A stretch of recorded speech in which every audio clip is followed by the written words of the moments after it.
Bonjour à tous et bienvenue pour cette nouvelle vidéo. Aujourd'hui, nous allons voir les quartiles. Alors, dans cette première vidéo, je vais juste vous parler des quartiles, leur définition et leur signification. Et je vais faire deux autres vidéos pour calculer le quartile 1 et le quartile 2 et le quartile 3. Le quartile 2, c'est la médiane et j'ai déjà fait une vidéo précédente dans la playlist. Donc, allez voir la playlist sur ma chaîne Statistique 1.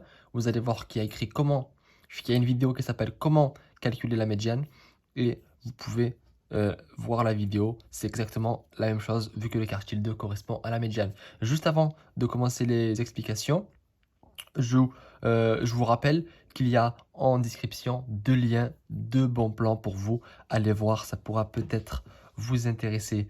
Alors, commençons la vidéo sans attendre. Qu'est-ce que c'est que les quartiles? À quoi ils servent? Donc, les quartiles sont des caractéristiques de position, tout comme la médiane.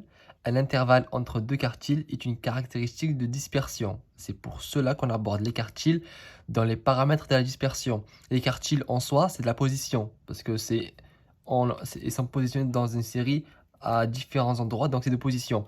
Mais quand on calcule nous, les quartiles, ce qui nous intéresse, c'est plutôt les écarts qu'il y a entre les différents quartiles. Et dans ce cas-là, c'est une caractéristique de la dispersion. Puisqu'on sait, en fait, du moment où on parle de distance dans une série, etc., c'est de la dispersion.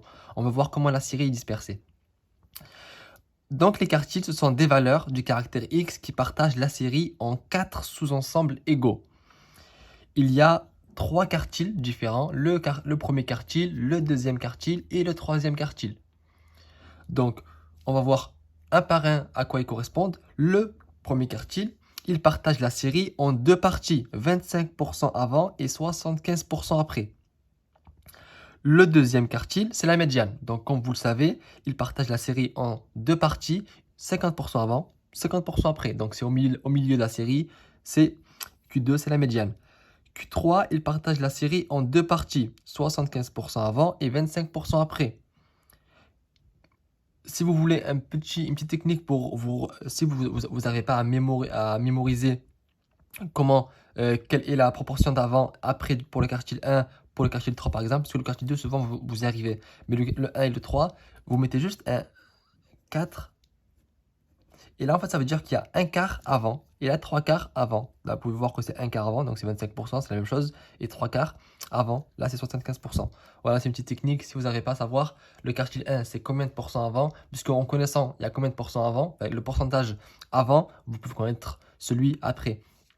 Donc là, je vous ai fait un petit schéma pour que vous puissiez mieux visualiser, parce que parfois, on se rappelle mieux avec l'image plutôt qu'avec les mots. Donc là, c'est une petite image. Vous pouvez voir que le quartile 1, il partage la série là en 25% avant et 75% après. Le quartile, il est pile poil sur la ligne qui sépare ces deux sous-ensembles. Ensuite, le quartile 2, bon, c'est la médiane, je vous l'ai mis, mais je pense que vous savez tous que ça partage 50%, 50%, donc là, c'est pas très compliqué. Et le quartile 3, il partage la série en 75 avant et 25 après. Donc, je vais faire deux vidéos juste après pour vous expliquer comment on calcule le quartile 1 et comment on calcule le quartile 3 et aussi vous montrer dans chacune des vidéos que je vais faire l'écart interquartile. Donc, comment on va le trouver et quelle est sa signification. Donc, je vous donne rendez-vous dans les prochaines vidéos et à très bientôt.